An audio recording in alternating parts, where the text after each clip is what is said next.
특히 주니어 PM인 경우에는요, 처음에는 국소적인 업무만 맡기 때문에 전체 사이클에서 내가 지금 어느 위치에서 이걸 왜 하고 있는지에 대한 감이 잘 안 올 수도 있어요.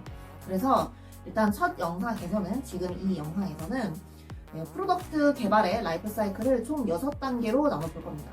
그리고 이 6단계 각각의 단계에서 PM이 해야 되는 업무가 무엇인지, 왜 하는지에 대해서도 한번 생각을 해볼 수 있게 짚고 넘어가 보도록 할게요.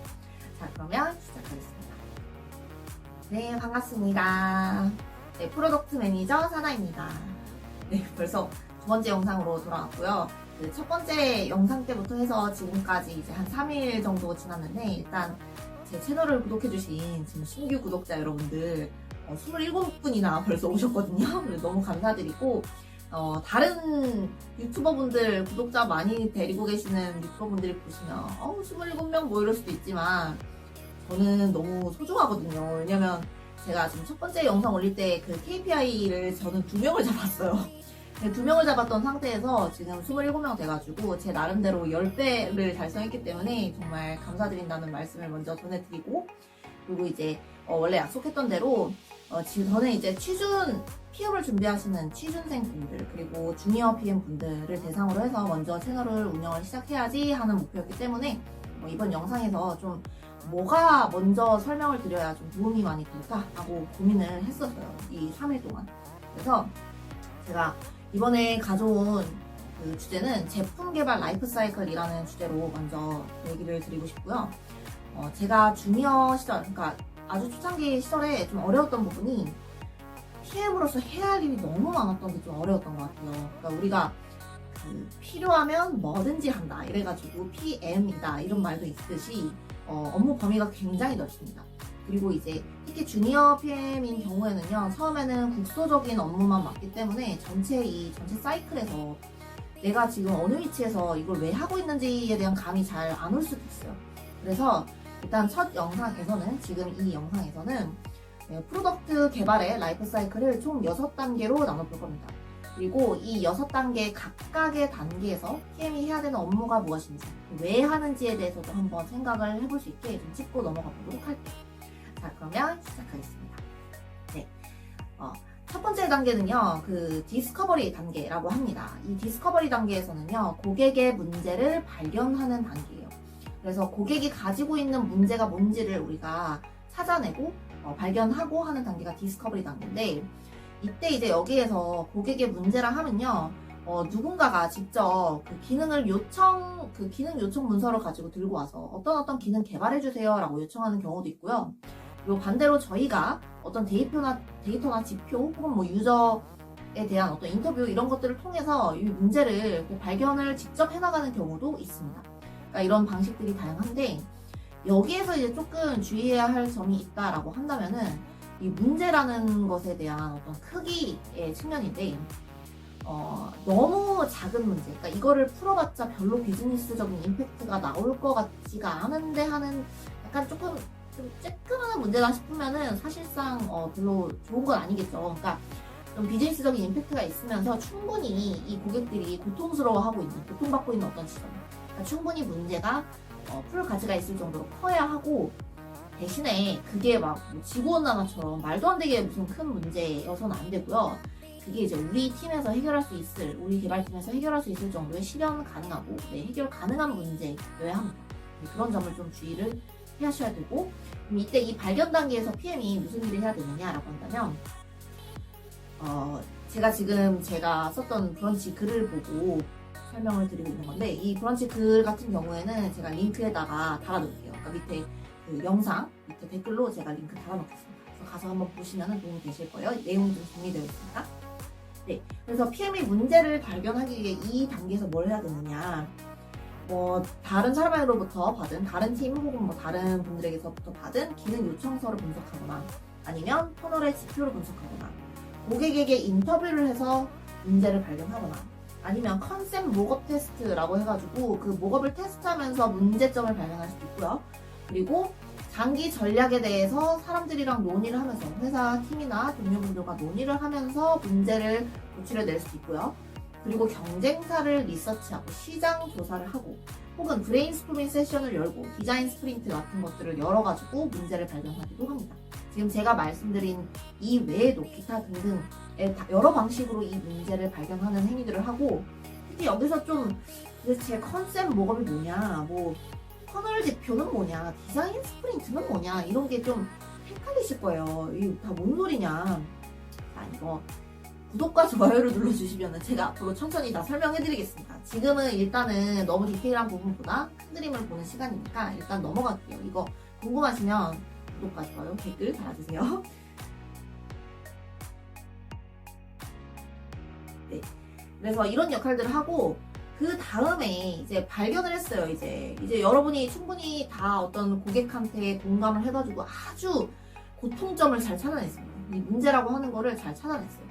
자, 근데 이제 이게 문제를 발견했어도요, 이걸 명확하게 이제 그 범위에 대해서 정의를 하는, define을 하는 이 두 번째 단계가 꼭 필요해요. 그렇지 않으면 어떤 불상사가 발생하냐면, 이제 UX UI 디자이너 분께서 자, 이제 문제를 공감을 해가지고 문제 정의는 안 돼 있는데 이제 문제만 발견만 한 상태예요. 이 발견만 한 상태에서 디자이너 분이 가지고 온 걸 딱 펼쳐보니까 막 6개월씩 개발을 해야 되는 정도의 엄청나게 넓은 범위로 막 작업을 해오는 경우도 있을 수 있단 말이에요. 그러니까 이때 이제 어떤 작업이 빠져서 그러냐면, 이 문제에 대한 디파인이 제대로 안 돼서 그래요.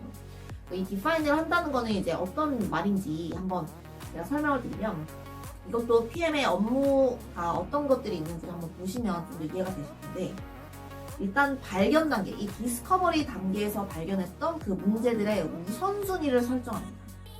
문제가 충분히 크면 그 안에서도 또 자잘자잘한 세부 문제들이 있을 거예요. 얘네들의 우선순위를 또 설정을 해야 되고, 그 다음에 자, 특히나 주요한 우리의 주타겟 고객을 정리하는 거예요. 마치 이제 제가 이 채널을 운영할 때 물론 다양하게 넓은 주제로의 영상들을 찍을 계획이지만, 그럼에도 불구하고 가장 주타겟을 PM으로의 취준생과 주니어 PM이라고 딱 잡은 것처럼, 마찬가지로 문제 정의 단계에서 이 프로덕트의 주타겟 고객이 누구인지도 정의를 하게 됩니다. 그리고 이 주타겟 고객들의 그 고객 여정을 매핑하게 되고요. 그리고 성공 지표를 이때 정리하고, 제품의 비전도 수립해야 되고, 그 다음에 고수준의 제품 로드맵도 정리해야 돼요. 자, 제품 로드맵은 또 무슨 말이냐, 이것도 앞으로 풀어드릴게요. 그리고 타임라인의 초안을 작성합니다. 뭐 이때는 이제 타임라인을 정말 정확하게 정하려면 그건 설계 단계, 이제 앞으로 설명드릴 세 번째 그 디자인 단계, 설계 단계에서 정하게 되겠지만, 일단 앞에 디파인 단계에서도 초안 정도 수준을 정하게 됩니다. 이 정도가 이제 PM이 하게 되는 업무의 범위가 될 거고, 그리고 이제 세 번째 단계가 설계 단계죠. 그러니까 UX와 사용성을 이때 이제 고려를 하게 돼요. 그래서 앞에서 문제를 명확하게 정리를 했으면, 그 다음부터 이제 실제로 화면에 어떤 식으로 들어가게 될지, 그리고 기술 개발을 할 때 실제로 어떤 기능들을 가지고 개발을 하게 될지, 이런 디테일한 설계 부분들을 여기에서 정하게 되고요. 그래서 이제 PM이 2단계에서 하게 되는 일은 제품의 명세, 즉 스펙을 정확하게 작성하고, 그 다음에 어떤 기능을 넣고 뺄지를 결정하고요. 그리고 다른 팀이랑 협업이 필요한 부분이 있다면 뭐가 있을지, 이런 것들을 논의하고, 그 다음에 UX UI 디자이너, 뭐 개발자와의 설계 같은 것도 여기서 진행을 하고, 그 설계에 대한 피드백은 당연히 티키타카 하면서 계속 받아야 되죠. 프로덕트 매니저는 소통하는 것을 절대 두려워해서는 안 됩니다. 그거 너무 적극적으로 해야 되는 부분이라서 설계에 대한 피드백을 받고, 그다음에 사용성 테스트라고 하는 걸 진행해요. 그러니까 이런 것들을 이 단계에서 진행하게 된다. 한번 알아두시고요. 그다음에 네 번째가 구현 단계죠. 드디어 이제 우리는 이제 프로덕트 매니저인데, 이 구현 단계, 디벨롭먼트, 실제로 개발자분들이 막 열심히 코딩을 하는 이 단계. 이 단계에서 이제 프로젝트 매니지먼트라는 걸 하게 되죠. 프로젝트. 자, 이 단계는요, 자, 내가 앞에서 다 설계 다 했고, 이제부터 뭐 개발자들이 알아서 개발하면 되는 거 아니야 라고 생각할 수 있을 수도 있어요. 만약에 초보분들이시면. 근데 그게 아니에요. 이 구현 단계 같은 경우에는요, 이제 막 구현을 막상 시작해보면은 그제서야 보이는 어떤 결함, 그제서야 보이는 뭔가 빠진 부분들, 또 문제들이 이때 막 생깁니다. 그래서 이거를요, 빨리 이 PM이 적극적으로 나서서 책임을 지고 해결해 주셔야 돼요. 그래서 같이 얼른 문제들을 해결해 줘야 돼요. 그래서 이때 PM으로서 해야 되는 역할은 일단 개발자분들이 개발을 용이하게 할 수 있도록 어떤 스토리와 그다음에 그 티켓이라고 하는 게 있어요. 지라라고 하는 협업 툴이 있는데 여기서 티켓이라고 해서 뭔가 이렇게 작은 단위로 쪼개는 거거든요. 그러니까 실행 가능한 어떤 작은 단위로 쪼개서 너무 이제 처음에 개발을 할 때 예를 들어서 어떤 게 있을까요? 카메라로 내 셀카를 촬영하는 기능을 만들어주세요. 이렇게 너무 크게 던져버리면 사실 이 카메라로 셀카 촬영하는 이 기능 안에도 세부 기능들로 쪼갤 수가 있잖아요. 너무 크게 쪼개지 않고 이렇게 세부 기능으로 쪼개서 하는 단위 중에 하나가 티켓인데 이렇게 이제 PM이 작성을 해가지고 스토리랑 티켓으로 나누는 작업. 그리고 어떤 세부 지표, 그러니까 성공 지표 쪽은 앞에 디파인 단계에서 지정을 했더라도 여기에서 실제로 어떠한 더 그 세부적인 이 하나의 KPI 그 아래에 그 지표들이 있을 거 아니에요. 그 밑에 하부 지표 같은 것들을 어떤 걸 추적할 건지 이때 좀 더 정확하게 설계를 하고 결정을 합니다. 그리고 당연히 버그들이 등장하면 해결해야 되겠고 그리고 PM이 해야 되는 아주 중요한 역할. 팀원들이 지금 고뇌하고 지금 봉착해있는 어떤 문제들이 없는지 계속 지속적으로 체크를 해야 되고요. 그리고 구축 중인 기능들을 중간중간 계속 미리미리 테스트를 해보는 단계 그리고 이해관계자와 의사결정 그 승인자와 지속적으로 이제 체크를 하면서 싱크를 맞추는 단계들이 여기에서 진행을 하게 됩니다. 이것들 전부 다 PM이 해야 되는 역할이에요. 많죠. 너무 많아요. 맞아요.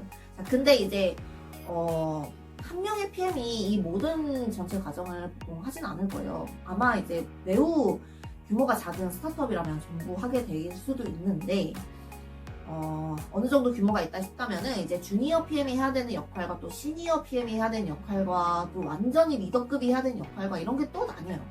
그래서 이제 지금은 제가 라이프 그 제품 개발 라이프 사이클의 이 단계별로 설명을 드리지만 이제 그 다음번 이제 앞으로 또 만들 영상들에서 이제 각 어떤 주니어, 시니어 이런 단계별로도 그러면 특히나 중요하게 생각하고 해야 되는 업무가 뭔지도 한번 그런 기준으로도 나눠볼게요. 그래서 특히 이 전체 사이클에서도 주니어분들 막 이제 들어오신 그 신입분들이 뭐에 특히나 집중해야 되는지 이런 것들을 좀 알 수 있도록 설명드리겠습니다. 네. 그래서 이제 아까 앞에까지 제가 말씀드린 게 이제 네 번째 단계였죠. 자, 그러면 이제 다섯 번째 단계가 뭐냐면은 이제 드디어 이제 개발, 디벨롭먼트가 다 끝났으면은 이제 딜리버리를 해야 되죠. 배포를 해야 됩니다.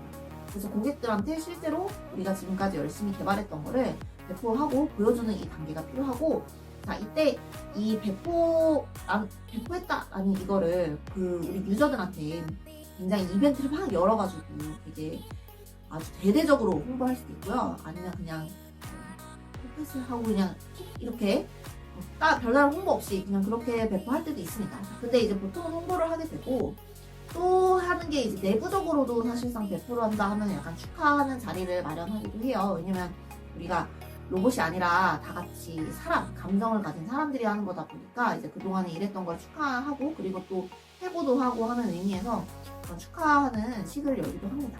네, 이건 뭐 회사의 문화마다 다른 부분이라서 어쨌든 이때 이제 배포 단계에서의 중요한 점은 어찌됐든 자, 이제 고객한테 실제로 보여주는 단계니까 문제 없이 배포하는 게 굉장히 중요하겠죠. 그러니까 이때 막상 배포해놓고 보니까 버그가 생겼다 이러면 너무 무서운 상황이에요. 그거는 PM으로서. 그래서 이때 이제 이 문제없는 성공적인 배포가 중요한 단계라서 이때 뭘 해야 되느냐 PM이 일단 그 배포 전에 검증하는 것들을 좀 거쳐야 돼요.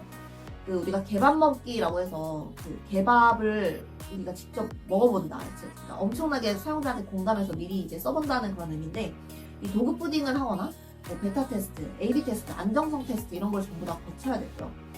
그리고 그 QA 과정, QA에 좀 많이 신경을 쓰셔야 돼요. 이 QA 같은 경우도 규모에 따라 달라요. QA팀이 따로 있는 경우도 있고 작은 스타트업은 그냥 다 같이 하는 경우도 많거든요. 그래서 이 QA 과정에 대해서도 좀 조직을 해주셔야 되고 PM이 그리고 출시에 관련된 파트너분들이 꼭 개발팀만 출시하고 땡이 아니거든요. 여기에 관련된 마케팅팀, 영업팀 되게 많아요. 아니면 고객 관계를 중심으로 일을 하는 팀 이런 팀들이랑 이제 출시 준비를 좀 마치고 혹시 의사결정자의 승인이 필요한 부분이 있다면 승인도 미리 다 받아두셔야 돼요. 그리고 그 배포하고 런칭하는 이 계획에 대해서 마케팅팀이랑 혹시 이야기를 미리 해야 될 게 있는지, 있다면 어떤 부분을 제휴를 해야 되는지를 좀 챙기셔야 되고, 그 다음에 뭐 아까 말했듯이 이제 다 같이 축하하는 뭐 그런 행위도 네, 그런 파티 같은 것도 열기도 합니다. 네, 그리고 이제 배포하고 끝이 아니에요. 마지막에 정말 중요한 단계가 하나 남아있어요. 6번째 단계로 디브리프 단계, 회고 단계입니다. 자, 이 단계는 저는 굉장히 핵심이라고 봐요. 왜냐면은 앞에 그 디파인 단계에서 우리가 성공 지표를 정했었잖아요. 이거에 대해서도 이 디브리프 단계, 회고 단계에서 마지막 단계에서 그런 걸 한 번 더 평가를 하고, 그뿐만이 아니라 이제 프로젝트를 진행할 때 있어서도 혹시 뭐 비율은 없었는지, 그러니까 제가 전에 있던 회사에서는 그 KPT를 가지고 회고를 많이 진행했는데, 이게 뭐였냐면은 K가 계속 하면 좋을 거, 그러니까 잘한 거, 그 다음에 P는 프로블럼, 문제, 좀 안 좋았던 게 있었는지, 좀 비효율적인 상황이 있었는지, 고치면 좋을 점이 뭐가 있었을지, 자, 그리고 마지막으로 T가 이제 트라이예요. 그래서 뭘 앞으로 할 건지, 이런 것들을 이제 이런 틀로 해서 같이 회고를 하는 시간을 자주 가졌었는데, 이 프로덕트도 마찬가지고 우리 인생도 마찬가지잖아요. 항상 피드백이 없으면은 똑같은 걸 계속 반복하기 때문에 개선이 안 된다라는 소리죠. 따라서 마지막 디브리프 단계가 굉장히 핵심적이다라고 볼 수 있고, 이때 이제 우리가 PM으로서 무엇을 잘하고 못했는지 회고를 해야 되고, 그다음에 이 런칭과 관련해서 데이터를 분석해서 앞에서 정의했던 그 성공지표 같은 것들이 어떻게 됐는지 추적을 한번 해주셔야 되고요.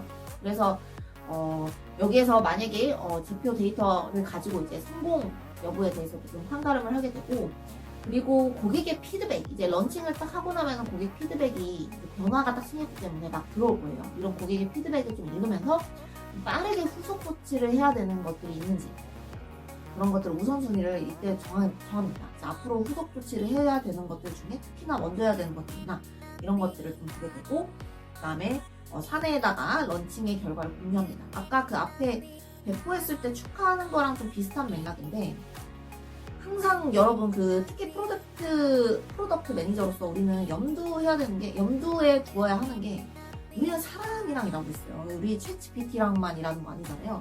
우리는 사람이랑 일을 한다. 따라서 이 사람들의 그 감정, 이런 게 중요하고, 그리고 이 소통, 아까 이 런칭 결과 공유한다. 이게 일단은 공유를 많이 하고, 항상 그 지식이라는 게 평등하게 쫙 퍼질 수 있는 상태여야 하거든요. 공유를 하는 그런 면도 있지만, 어쨌든 이제 이런 소통이 어디서 딱 막히게 되면요, 되게 앞으로 협업이 좀 원활하기가 어려울 거예요. 그러니까 우리가 항상 어떤 좀 투명하게 공개적으로 이 지식들이 계속 유동적으로 흐를 수 있도록 PM이 계속 소통을 해주는 게 되게 중요합니다. 그리고 다음 단계를 위한 플래닝도 이 회고 작업에서 하게 되겠죠.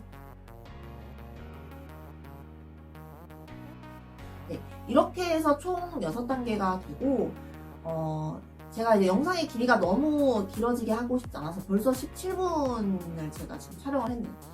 그래서 지금 여기서 이제 빠르게 마무리를 하는데, 일단 이렇게 한번 훑어보시고, 조금 더 디테일한 설명이 필요하시면 제가 링크 달았던 브런치 글을 한번 읽어보시고, 나머지 또 이 안에서 디테일한 부분들은 또 그 다음 영상에서 계속해서 한번 풀어나가 보도록 하겠습니다. 그래서 일단 오늘 이 영상이 도움이 되셨다면 좋아요, 구독, 맨날 유튜버분들 하시는 거 좋아요, 구독, 알림 설정까지 부탁드립니다. 네, 오늘 영상 봐주셔서 감사하고, 이제 오늘 일요일인데 이번 주도 정말 수고 많으셨고, 네, 저 자신도 칭찬하고 여러분한테도 수고 많으셨다고 인사드리고 싶습니다. 네, 그럼 정말 마치겠습니다.